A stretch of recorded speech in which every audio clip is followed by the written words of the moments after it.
Hello, everyone, and welcome back to yet another Tea Time with me, Amanda Prochaska. We are going to go into 5 things that really create digital transformation success that you might not have thought of before. So we are going to get right to it.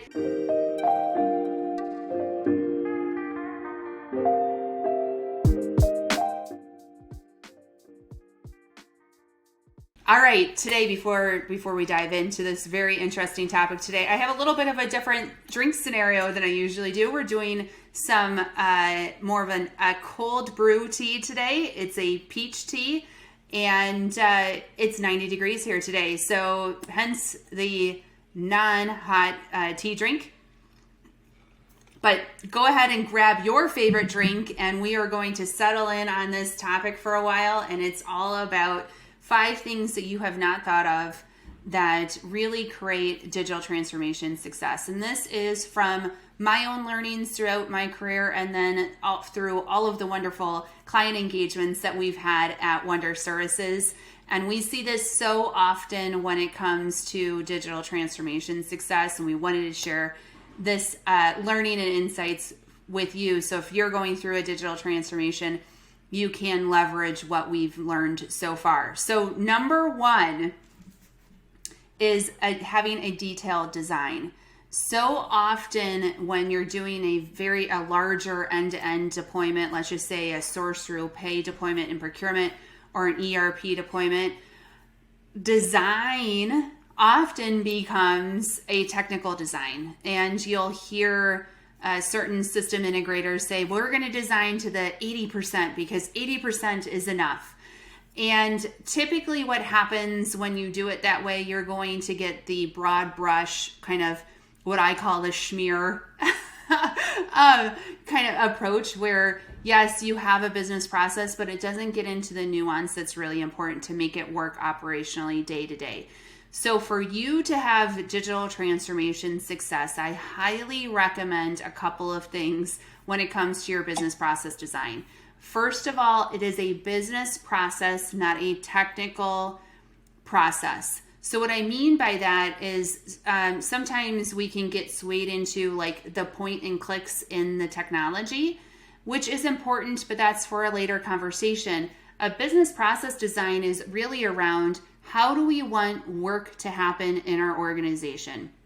What are those steps that it needs to go through outside of the system, inside of the new system, in conjunction with other systems that you might be using? What are those ancillary processes that support your core process, and how did those intersect? So you should be having those end-to-end business process design conversations early on in your design so you really can get that end-to-end. The other thing that I would highly encourage you to do is think about those intersections really, really carefully. Where do 2 business processes intersect? Where does it intersect with a technology? Those intersections usually are the points of failure in an existing business process. So really take a look at those and understand where those intersections are happening and how those handoffs are going to occur effectively. Many organizations, I don't know about yours, but many organizations operate very much in silos. So your procurement team, your buyers know what they do within the buying process, and then the AP organization knows what they do in invoice management. But when you deploy systems like this, they intersect, and it breaks down those silos, but your teams need to know that. So as a buyer, they need to understand how their actions are impacting accounts payable, and then how accounts payable, let's just say there's a tolerance issue or something like that, how it impacts the buyers and suppliers. So those intersections are super, super important. If you tease those apart and understand what happens there, how those handoffs happen, and then get it into your training, you are going to be so much more successful in the long run.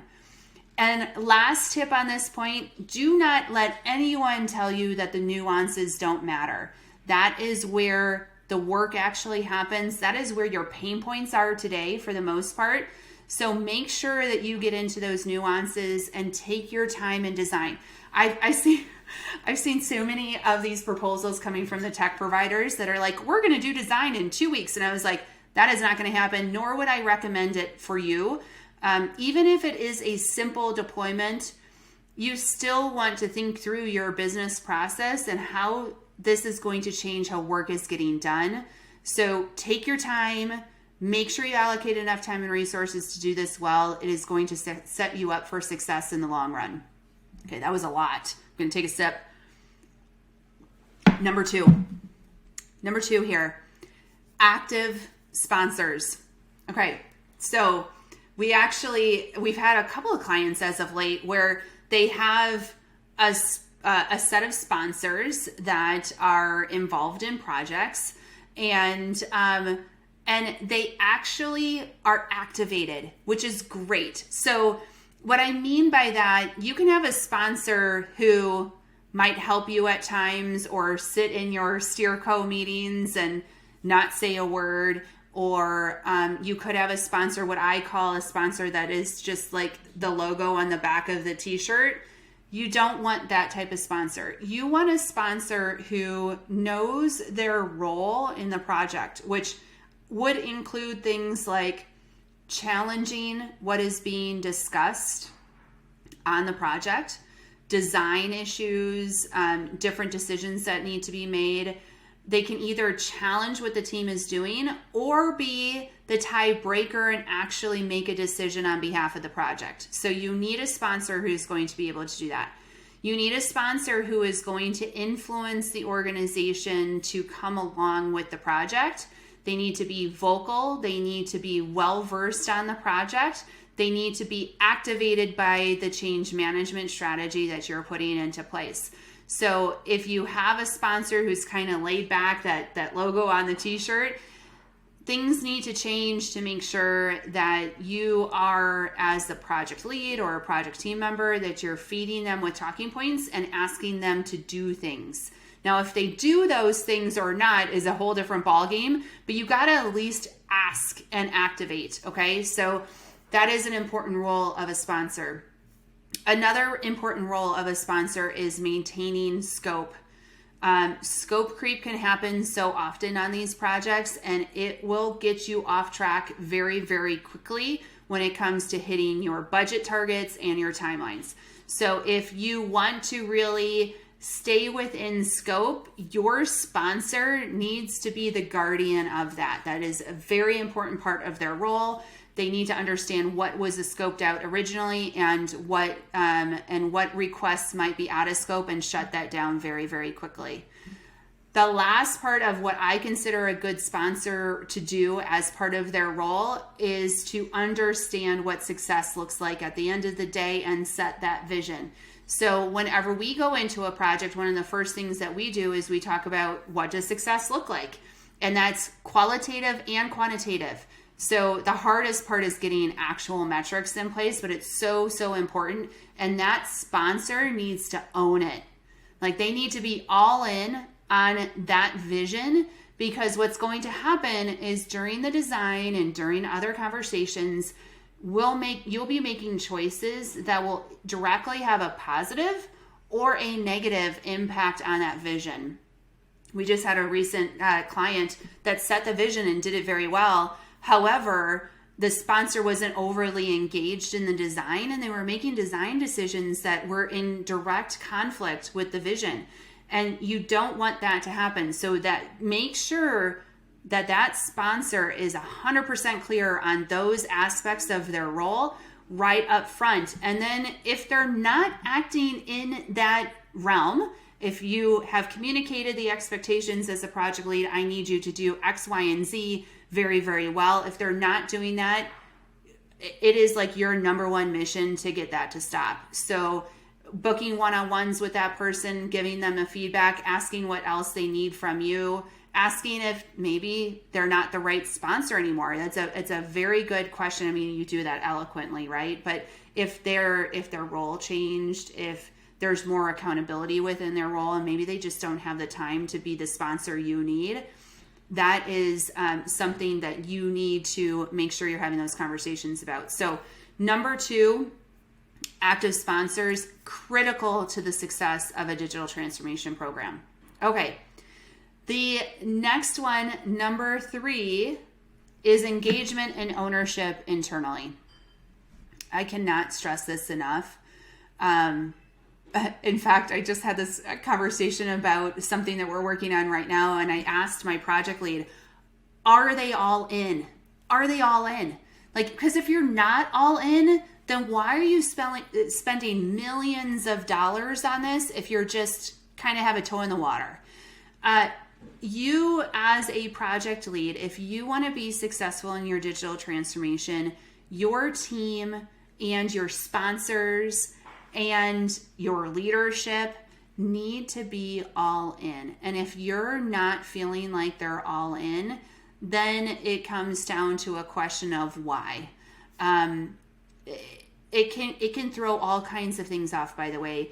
The investment that you get ongoing for maybe a future phase, the decisions you're making in design, whether you can pull that off in design or if it does need to be a later enhancement. If the team's not all in, what happens most often is you don't get the change management or the adoption that you want, because people see that the leaders are not all in and the team's not all in, and they're going to follow suit. The other thing that happens is that these projects die on the vine. And what I mean by that is they get deployed, sort of. It's kind of a mediocre approach to things. They don't meet their ROI expectations in the business case, nor their success metrics. And then they don't do a future phase of what they were planning. So it's super important as the project lead, if you start feeling like, I don't think the organization is all in on this, then it's time to take a step back and really start asking those hard questions of your leaders, your team members, your sponsors, wherever that is coming from, to understand why. And then really, at times, you really have to do a gut check if it's worth going forward. If you're in that situation and you're just like, I am the only one pushing this ball uphill, why is that? It's maybe because there's not confidence in the design. It might be because of other reasons, or maybe we're running out of money, or priorities have shifted internally. It is okay to say, we're stopping here. And I know nobody wants to be in that situation, but believe me, time and time again, if you get to the point where you're just feeling this way and you try to push forward, you're not going to get the return, and it's going to waste money. Yes, if you stop it now, you've already wasted money, but you're not going to waste as much money as you would trying to push it forward.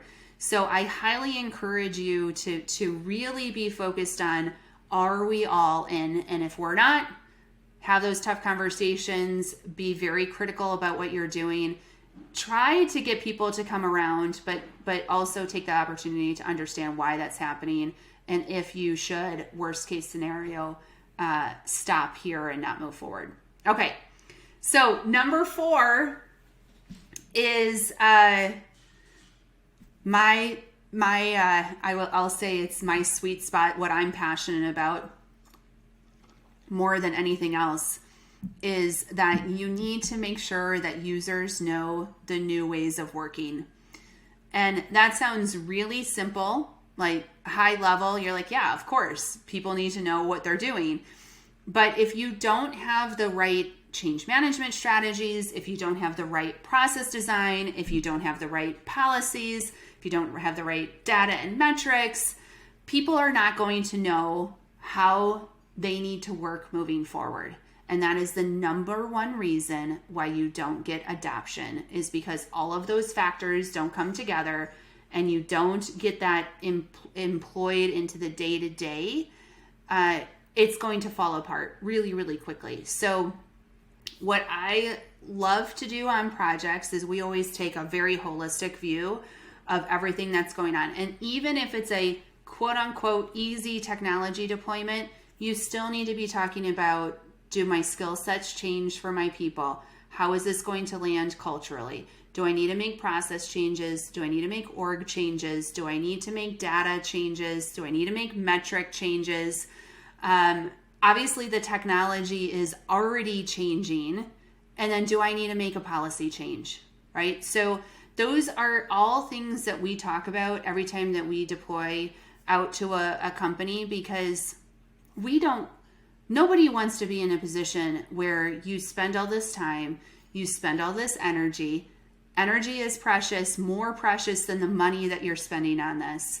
So you want to make sure you do it right. And until you get to all of those different factors, some might be bigger than others, but you have to think through all of that so you make sure at the end of the day, your users completely understand how to use your new business process and how to really maximize the investment that you made in this new technology. Critically important. The reason why most of these implementations fail is because that picture is not coming together for your users. Okay, last one. I could talk all day about this kind of stuff. You guys might not want to listen to me all day, but if you do like these videos, please hit like and subscribe so you can stay in touch with all of our Tea Time videos. But number 5 is risk mitigation. A lot of people don't like to talk about risk because it's like this scary word, but the programs that do these implementations well and are successful at the end of the day are really good at identifying risk and mitigating it. So when we go out to our customers, one of the first things that we do is we take them through a very, very detailed risk assessment. Over 100 questions. Some people are like, initially they're like, really, Amanda? Like, why? But it's so comprehensive that we can tease out all of those different types of risks. And then you can put a risk mitigation plan right from the beginning of the project. So you know the direction that you're heading. We then recommend at every major milestone in a project, depending on if you're doing agile, it's at the end of the sprint. If you're doing a waterfall approach, it's at the, let's just say, between design and build and test. So at each of those milestones, we ask our clients to do that risk assessment again. Because throughout a project, you're going to mitigate certain risks that you identified early, but other risks are going to come up, and it's always a moving target. And I'll give you an example of this. You launch a project and things are going well, you're mitigating the risks, but then in the middle of the project, your company decides to acquire another company. That's a huge risk to your resources, to your focus, to your strategy. So those things happen all the time. Business conditions change. Whatever it is, you always have to be looking at that risk. It's not a one-time and done thing. And the projects that do it well are the ones that succeed. So do not overlook that risk mitigation. It is a wonderful way to get your project to be successful at the end of the day.